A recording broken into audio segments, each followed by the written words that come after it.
పంతులు అయ్యా నాకు ఐడియా వచ్చిందయ్యా. ఆ ఫలంగా కిష్టైన సర్వనాశనం చేయటమే కదండి. ఆయన ఇంకా వాళ్ళ మీద పగెందుకండి? ఆ లాయర్ గాని బయటికి గెంటించేశాం కదా. గడ్డించేసాం. వాడు ఎక్కడ పోయాడు? ఊరు పొలిమేర గట్టు మీద ఉన్నాడు. అయితే ఇప్పుడు ఏం చేద్దామంటారు? వాడు ఉంటున్నది ఉండాలనుకున్నది ఆ ధర్మారావు కుటుంబం గురించే కదా. అవును. మొత్తం కుటుంబాన్ని నాశనం చేసాం అనుకో, వాడు ఉండడు ఉండాలనుకోడు. ఆహా, గొప్ప సలహా. నిజమే, మరి అది ఎలాగా? పిల్లరా అది ఛీ, ఛీ, ఛీ, ఛీ, ఛీ, ఛీ. అయ్యా ఎంత గొప్పగా సెలవిచ్చారండి. బుర్ర అంటే మీదేనండి. అసలు మీ బుర్ర ఐడియాలకు మరి త్వరండి. ఎక్కువగా పొగడొద్దు. అన్ని ఏర్పాట్లు ఈ రాత్రికే చేసే. ఇక నువ్వు వెళ్ళు.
మిమ్మల్ని పని చేయమని చెప్పింది ఎవరు? అదేంటి బాబు, మీరు అన్యాయంగా మమ్మల్ని కొడతారు? మీరేగా మాకు డబ్బులు చిల్లు తగలబెట్టమన్నారు.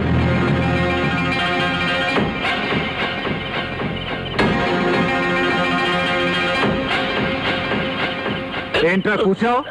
నేను నిన్ను ఇల్లు తగలబెట్టమన్నానా? ఆగు, పిన్ని, నువ్వు నాకే సంజాయిషి చెప్పక్కర్లేదు. మా ఇంటికి నిప్పంటించి మమ్మల్ని వీధులు పాలు చేసి మాకు సహాయం చేస్తున్నట్టు నటించి మళ్ళీ మా ఇంట్లో చేరాలని చూస్తున్నావు. నీ క్రిమినల్ లాయర్ బుర్రకి ఇంతకంటే మంచి ఆలోచన ఎలా వస్తుంది? అసలు జరిగింది ఏంటంటే నేను చాలు, ఇన్నాళ్ళు నువ్వు మాకు చేసిన సాయం చాలు. మా కుటుంబం అంటే నీకెందుకు ఇంత పగ? ఈ ఇంటి యజమాని పట్టున పెట్టుకున్నావు. ఈ రోజు నన్ను నా బిడ్డల్ని చంపాలని చూసావు. మేము నీకేం అపకారం చేసావో చెప్తే నువ్వు క్షమించాను అనే వరకు నీ కాళ్ళు పట్టుకుంటాను. నేను నీకేం ద్రోహం చేశానయ్యా? ఇంకా చూస్తూ నిలబడతారా? పదండి లోపలికి.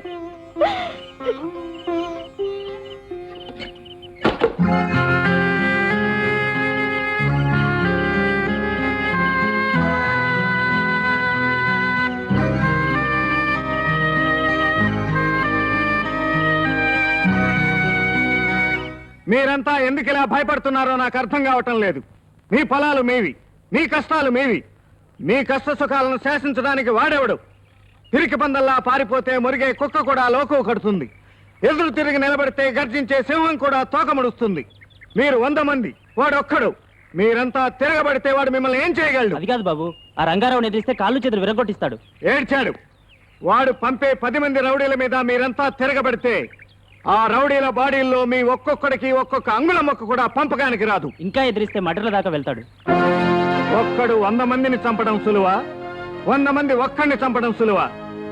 మీరు భయపడుతున్నారు కాబట్టి వాడు భయపెడుతున్నాడు తప్పితే వాడి దగ్గర బలం ఉండి కాదు. ఈ రోజు నుండి మీరంతా నాతో సహకరించండి. వాడి అన్యాయాన్ని తుంగలో తొక్కి వాడి అహంకారాన్ని మసి చేసి వాడి అధికారాన్ని చెరిపేద్దాం. అవును, ఈ రోజు నుంచి మీ పొలాలన్నీ మీ ఇష్టం వచ్చిన ట్రాక్టర్లతో దున్నించుకోండి. ఎవరంటే వస్తాడో చూద్దాం. అంతేకాదు, ఈ రోజు నుంచి మీ ధాన్యం అంతా మీ ఇష్టం వచ్చిన రైస్ మిల్లులో ఆడించుకోండి. కాదన్న వాడి కథ ఏమిటో కనుక్కుందాం. మనిషికి చావనేది ఒకేసారి వస్తుంది. చస్తూ బ్రతకటం కంటే మనిషి అన్నవాడు చచ్చి బ్రతకటం మంచిది. డ్రైవర్ బాబుకి డ్రైవర్ బాబుకి డ్రైవర్ బాబుకి డ్రైవర్ బాబుకి.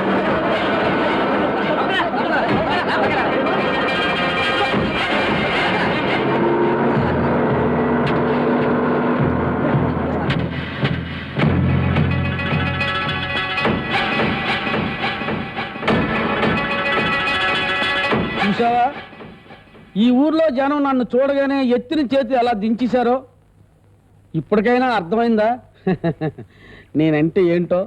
ఎత్తిన చేతులు దిగిపోవచ్చేమో గాని ఇన్నాళ్లకు పౌరుషంతో తల ఎత్తిన వేళ మనసులు తల దించుకోలేదు రంగారావు. తల దించకపోతే తల తెంచవలసి వస్తుంది. ఎవరిది? నన్ను ఎదిరించిన ప్రతి వాడిది. అది ఒకప్పటి మాట. ఇదివరకిట్లాగా పిచ్చి పిచ్చి వేషాలు వేస్తే నువ్వే తల దించుకోవాల్సి వస్తుంది. డ్రైవర్, నా పేరు కృష్ణయ్య. కృష్ణయ్య అని కూడా పిలవచ్చు. ఆహా, పేరేదైనా మనుషుల్ని ఉత్తుపరంగా పిలుస్తాం. బట్టలు ఉతుకులోని చాకలి అంటాం, గడ్డం గీసులోని మంగళి అంటాం. నువ్వు డ్రైవింగ్ చేస్తున్నావు కనుక డ్రైవర్ అని పిలిచాం. తప్ప? ఓహో అలాగా. మరి నువ్వు చేసే పనులు బట్టి నిన్నేమని పిలవాలి? దుర్మార్గుడేనా? దగులుబాజీ అనే? రథవనే? సన్నాసనే? గుంటనక్కనే? డ్రైవర్ కృష్ణయ్య. కరెక్ట్. సగం దారిలోకి వచ్చావు. ఇక ఈ ఊళ్ళో నీ పప్పులేం ఉడకవు. మర్యాదగా వెళ్ళిపో. అదేమిటండి ఆ ఫలంగా ఆయన చీ తూ పో అనుకుంటే ఇంకా ఉంటారేంటి? పదండి పోదాం. పోనీ. డ్రైవర్ బాబుకి కృష్ణయ్య బాబుకి కృష్ణయ్య బాబుకి డ్రైవర్ బాబుకి.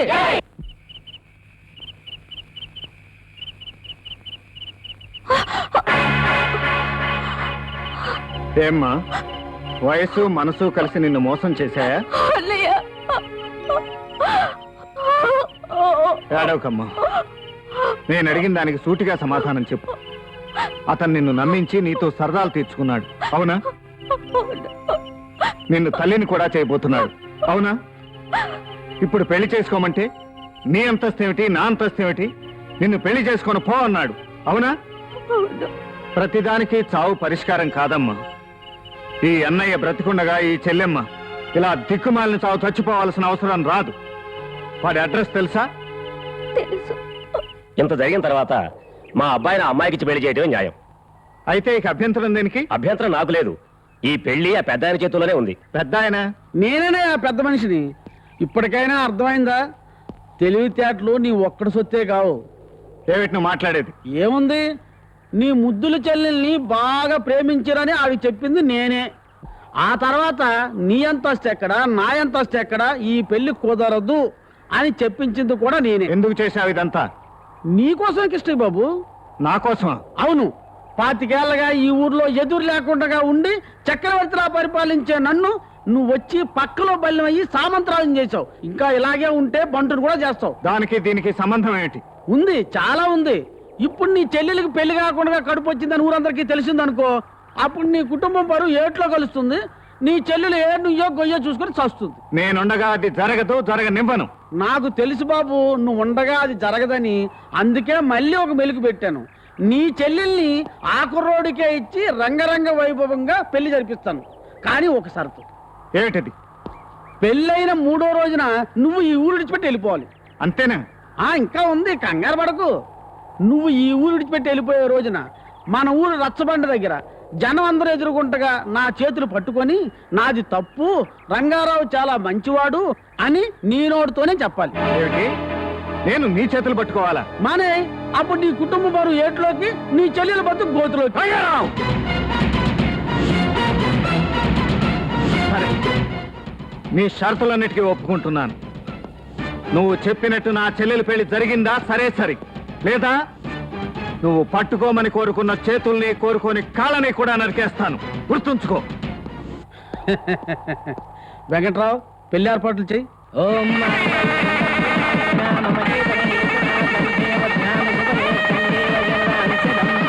అంగళ్యధారణ ముహూర్త సుముహూర్తో అస్తు సూర్యాదీనాం నవానాం గ్రహాణాం చ మనోన్నవాంజావల సిద్ధిరస్తు.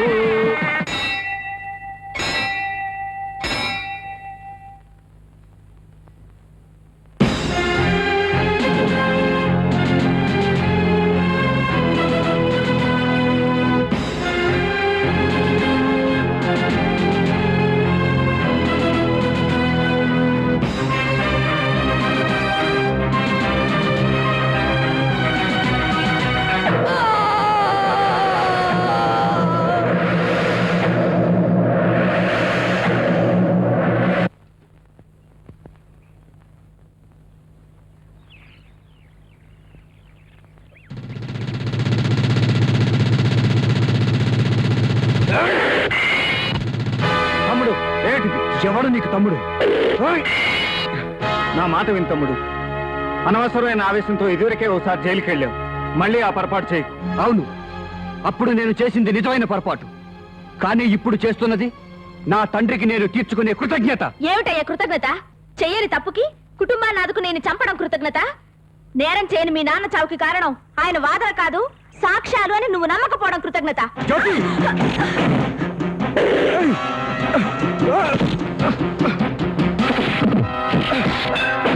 చూడు, నేను పిడికిలి బిగిస్తే నువ్వు మట్టి అయిపోతావు. ఆఖరిసారిగా చెప్తున్నాను, రక్తం మంచుకు పుట్టకపోయినా మమత పంచుకోవాల్సిన బాధ్యత నాకుంది. నేను ఆఖరిసారిగానే చెప్తున్నాను, రక్త సంబంధాలు తెంచిన వాడివి కాబట్టి నీ రక్తం కళ్ళ చూడాల్సిన బాధ్యత నాకుంది. ఆగు. బాస్, ఆవేశంతో మీద పడేవాడు ఒక పశువు. అలాంటి వాడి చేతిలో నువ్వు బలైపోవడానికి వీల్లేదు. ఆదర్శం కోసం ఈ ఊరొచ్చావు. ఆవేశం చేతిలో నిన్ను చావనివ్వను. చావు ఆవేశం చేతిలోనూ ఆదర్శం చేతిలోనూ ఉండదు జ్యోతి, ఇక్కడ ఉంటుంది. నువ్వు తప్పుకో.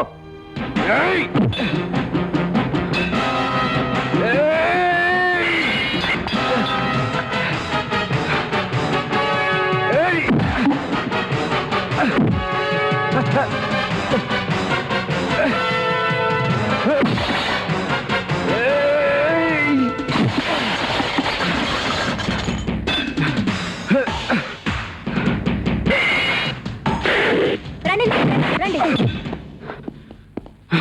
మిస్టర్, నేను అరెస్ట్ చేస్తున్నాను. ఎందుకు? అదేంటి సార్, మీ మీద హత్య ప్రయత్నం చేశారుగా? హత్యా ప్రయత్నమా? నా మీద? మీరు ఊరుకోండి సార్. అయినా అసలు మీకు ఎవరు రిపోర్ట్ చేశారు? నా సొంత తమ్ముడు నా మీద హత్యా ప్రయత్నం ఎందుకు చేస్తాడు? అలాగా, ఈఎంఐ మా కంప్లైంట్ ఇచ్చింది. ఈఎంఐ? సర్లేండి, దోమ గుట్టినా పావు గుట్టినంత హడావుడి చేస్తుంటుంది. Is it? ఎస్. అయితే ఇదేమిటి? ఓ అదే, ప్రమాదం వస్తే ఆత్మరక్షణ ఎలా చేసుకోవాలో ఒకళ్ళకొకళ్ళు నేర్చుకుంటున్నాం కదరా తమ్ముడు. ఐఎమ్ సారీ సార్, వస్తాను.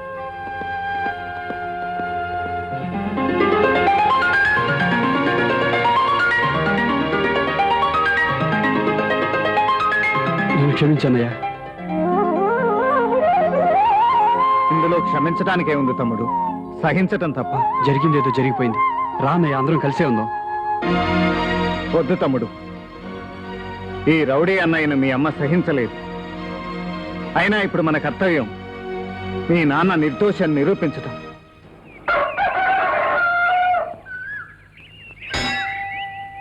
ఏమిటి రంగారావు, ఏంటి విశేషాలు? ఏంటి కష్టే బాబు అంత హుషారుగా ఉన్నావు? ఎల్లుండే తమరు ఈ ఊరు విడిచిపెట్టి వెళ్ళిపోయే రోజు గుర్తుందా? ఎలాగూ వెళ్ళిపోతున్నాను కాబట్టి మీకు విషయం చెప్పి మంచి చేసి వెళ్ళిపోదాం అనుకుంటున్నాను. నాకు నువ్వు చేసే మంచి ఏంటి? బాలేవారే, అలా అనకండి. మీ తెలివితేటలంటే నాకు ఎంతో గౌరవం తెలుసా? ఉదాహరణకి ధర్మారావు గారిల్లు మీరే తగలెట్టేయమని చెప్పి సమయానికి అది ఆపడానికి వచ్చిన నా మీదకే ఆ నేరం గంటేశారంటే ఇంతకంటే మీ తెలివితేటలకు నిదర్శనం ఏం కావాలి? నేను తగలబెట్టమని చెప్పడం ఏంటి? ఆ విషయం నాకు తెలియకపోతే సరిగ్గా ఆ టైంకి నేను అక్కడికి ఎలా వస్తాను చెప్పండి? మీరు ఇల్లు తగలెట్టేయబోతున్నారన్న వార్త నాకు చేరేసింది ఎవరనుకున్నారు? మీ పంతులుగాడే. ఆ దొంగ కదవా? దొంగ వెతవులైనా కూడా ఉండొచ్చేమో కానీ స్వామి ద్రోహులు కూడా ఉంటే మాత్రం ప్రాణ సంకటమే. ఏదో మీకు ఉపకారం చేద్దామని చెప్పాను. తర్వాత ఆ పంతులు గారిని మీరేం చేసుకుంటారో మీ ఇష్టం. పంతులు ఇక బతకం బివుడు. అయ్యా, ఆ పంతులు ఎక్కడున్నా సరే వెంటనే ఇక్కడ తీసుకుంటా. అట్టగానండి. మిత్రభేదం విజయవంతంగా ముగిసింది. ఇప్పుడు ఆ పంతులు గారిని ఏమాత్రం కదిపినా రంగారావు గారి గుట్టంతా బయట పెట్టేస్తాడు. కానీ ఆ పంతులు గారిని నమ్మించి ఇక్కడికి తీసుకురావడం ఎలా? వాడు మనల్ని అంత తేలిగ్గా నమ్మడు. వాడికున్న ఒకే ఒక వీక్నెస్ సిల్క్ స్మిత్ కదూ. అవును. ఆ అమ్మాయి వచ్చి అడిగితే నిజం చెప్పేస్తాడా? నిజం చెప్పడం ఏమిటి, ప్రాణాలు మన్నా ఇచ్చేస్తాడు. అయితే సిల్క్ స్మిత్ చేత అడిగిద్దాం. కానీ నేను చెప్తా